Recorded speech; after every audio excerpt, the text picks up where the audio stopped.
커피 먹다 남은 한잔 하겠습니다. 우리가 하나 잊지 말아야 될 게요. 이거 왜 좌파의 이 탄핵 프레임이라고 제가 정의를 하냐면요.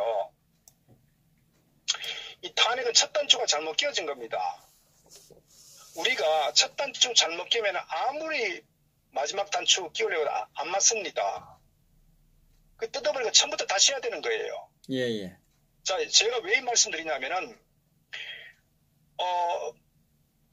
이 탄핵, 불법 탄핵은 일종의 어떤 그 좌파들의 어떤 정치적 의도에 상당히 노란한 경향이고, 결국 거기다 불을 붙여서 마지막 어떤 결정타를 날린 게 결국은 이 김무성, 유승민, 정진석, 외의 그 부역자들이거든요. 그런데 결국 우리가 탄핵 그러면 좌파들이 써먹은 게 뭐냐면요. 친박, 최순실, 국정농단, 뭐 이렇게 이게 상당히 이제 축약해가지고 계속적으로 이 우파 정권을 괴롭힌다고요. 그리고 그러한 프레임을 가지고 어떤 언론을 통원해가고 국민들에게 계속적으로 세뇌를 시킨다고요. 그러니까 너희들은 그 박근혜 대통령 나오면 친박 프레임 씌우고 또 어떤 뭐 소위 친박이라고 하는 정치인들 내세우면 계속 국정농단 세력, 최순실의 노란한 세력들 이렇게 지금 좌파들은 항상 끊임없이 이렇게 프레임을 가져간다고요. 그러면 그렇기 때문에 제가 왜 이 탄핵 프레임을 극복하지 못하면 우파는 정말 집권하기 어렵다고 말씀드리냐면은 결국 정치에 있어서 내가 잘못했다고 인정해버리게 되면은 그다음부터 정말 아킬레스건을 끊어버리는 건 마찬가지예요. 힘을 빠져버린다고요. 그래서 정치는 자기 지지 세력이 있기 때문에 어떤 경우도 지지 세력을 대변해서라도 끝까지 투쟁해야 된다고. 특히 대한민국은 좌파 이 사회주의를 추종하는 좌파 세력과 이 자유민주주의를 추종하는 우파와의 어떤 그 이념 전쟁이거든요. 단순한 어떤 정당 차원이 아니라.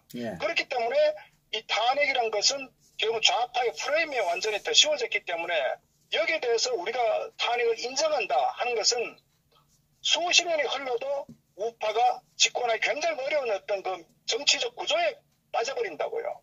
그래서 친박이 잘못한 친박을 당당하게 그러니까 박근혜 대통령의 어떤 지적이나 불법 탄핵에 대해서 바로 잡고 이것은 절대적으로 일부 우파를 표방하는 이 기회주의 세력, 정치 기회주의 세력과 이 좌파들의 선동에 의해서 잘못된 탄핵이다. 이걸 바로 잡아가지고 지금 거기다가 반대로 이 내란 반란 세력들을 단죄해야 된다는 이런 논리로 가가지고 탄핵을 벗어나야 된다고요. 그랬을 때 바로 우파가 저는 바로 설 수 있다. 그래 보는데 지금 현재 자한당 같은 경우는 결국 우리가 기억할 겁니다. 제대로 무릎 꿇고 반성했죠. 김성태부터 우리가 봤을 겁니다. 누구를 위해서 무릎을 꿇었냐 이겁니다.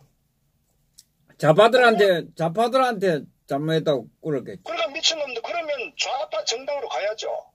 결국 무슨 얘기냐. 자기들 스스로 첫 단추를 잘못 끼웠기 때문에 거기서 헤어날 수가 없는 거예요. 그러니까 얘들이 어떻게 되느냐.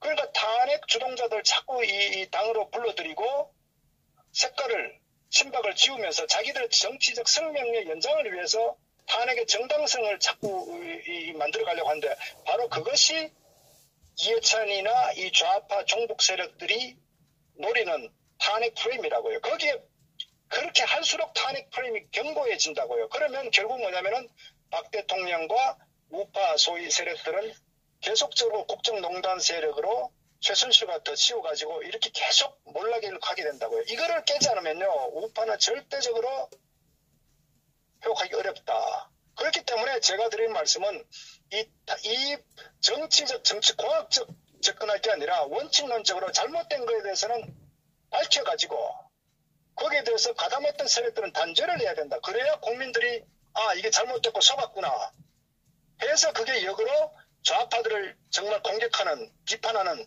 그래서 박 대통령의 어떤 그 명예 회복과 어떤 그 치적에 대해서 국가관 국민에 대한 어떤 그런 그 마음을 국민들이 헤아리고 이제는 두 번 다시 좌파들에게 속아놓으면 안 되겠구나 이런 그 정치적 구도로 저는 방향을 잡아 나가야 된다.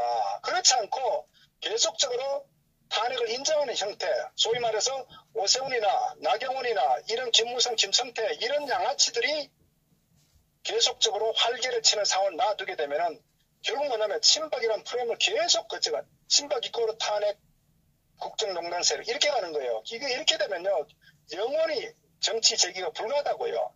이것을 깨야 된다고요. 그런데 지금 깨는데 자한당은 뭐 그걸 깰 마음이 전혀 없지 않나요? 그쪽으로 지금 계속 당을 결속시키고 당을 더 강화시켜 가고 있잖아요. 그래서 자한당은 없어져야 되는 당인데 지금 저러고 있지 않습니까? 그 속으로 한교안이가 들어가고 있잖아요. 또. 그러니까 어리석죠. 왜? 자신들의 잘못을 덮으려고 이 친박으로 몰아세우고 탄핵으로 스스로가 인정하는 형태로 계속 가게 되면은 자기 스스로는 묻어가는 것처럼 보이지만 결국은 큰 틀에서 보면은 이해찬이는 그 위에서 지금 내다보고 있는 거라고요. 그러니까 그게 탄핵 프레임으로 점점 견고해진다고요.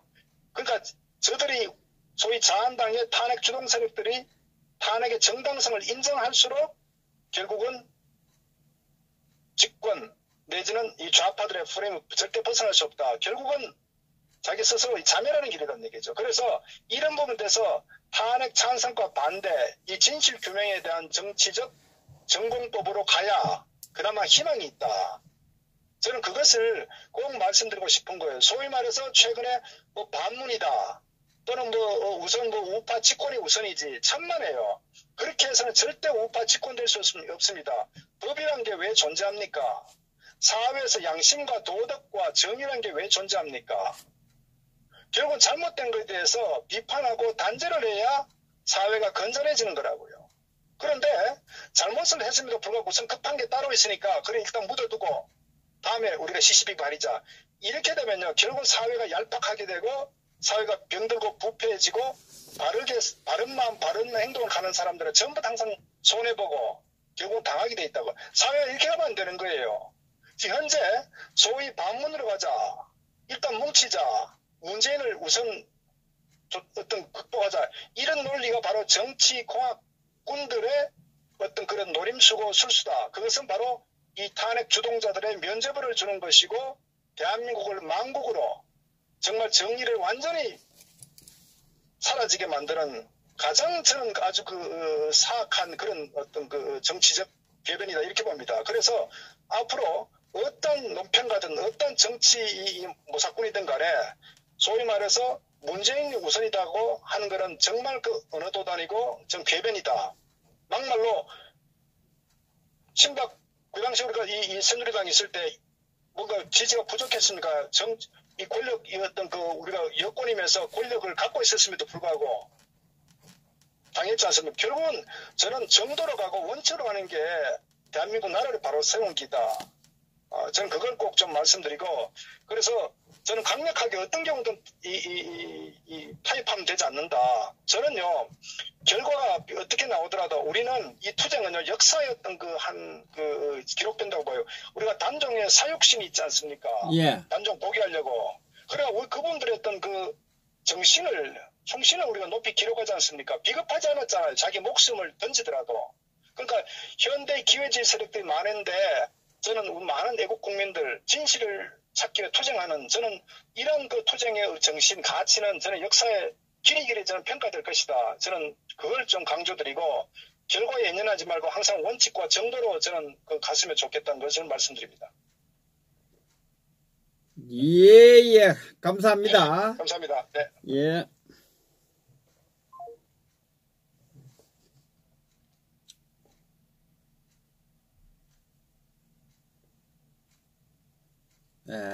지금 이 한교안 씨가 자유한국당으로 가지만 자유한국당은 이 집으로 비교하면 오래됐고 낡고 썩은 집입니다. 그죠?